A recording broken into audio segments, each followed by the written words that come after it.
Hello students, now we are going to discuss about Newton's second law. This law states that the force acting on an object is equal to the rate of change of its momentum. This law can be expressed as F vector is equal to dp vector by dt. Here p vector represents the momentum of the object. What is meant by momentum? Momentum is nothing but the product of mass and velocity of the object, which is expressed as p vector is equal to m into v vector. From the equation f vector is equal to dp vector by dt, we can say that whenever the momentum of the body changes, there must be a force acting on it. So now we are going to replace the p vector in equation 3.1 as m into v vector. Hence we will get f vector is equal to d by dt of m into v vector. Here m is constant, take it outside, then we will get m into dv vector by dt. Here dv vector by dt represents the rate of change of velocity with respect to time, which is nothing but acceleration. So dv vector by dt is replaced as a vector. Hence the equation becomes f vector is equal to m into a vector. This equation conveys the fact that if there is an acceleration on the body, then there must be a force acting on it. This implies that if there is a change in velocity, then there must be a force acting on the body. The force and the acceleration are always in the same direction.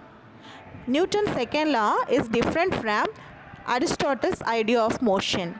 According to Newton, the force need not cause the motion, but only a change in motion. It is to be noted that Newton's second law is valid only in inertial frames. In non-inertial frames, Newton's second law cannot be used in this form. It requires some modification. The SI system of units for force is Newton. It is denoted by the symbol capital N. What is the definition for 1 Newton?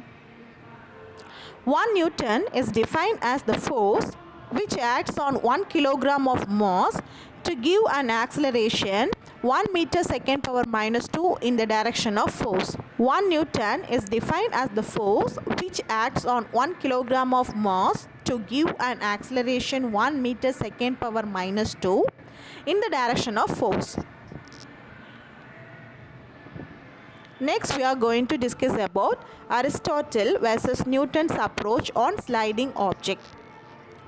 Newton's second law gives the correct explanation for the experiment on the inclined plane that was discussed in the previous video.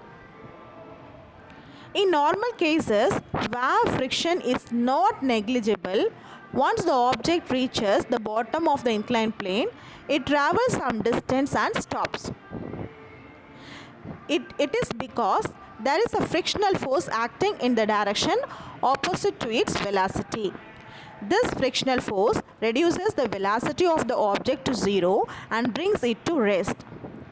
As per Aristotle's idea, as soon as the body reaches the bottom of the plane, it can travel only a small distance and stops because there is no force acting on the object. But he did not consider the frictional force acting on the object. From the picture, it is understand that according to Aristotle, force is necessary for the object in order to move with constant velocity. According to Galileo and Newton, the force is not necessary for the object which is moving with the constant velocity. And at the same time, there will be a frictional force in the direction opposite to the direction of velocity.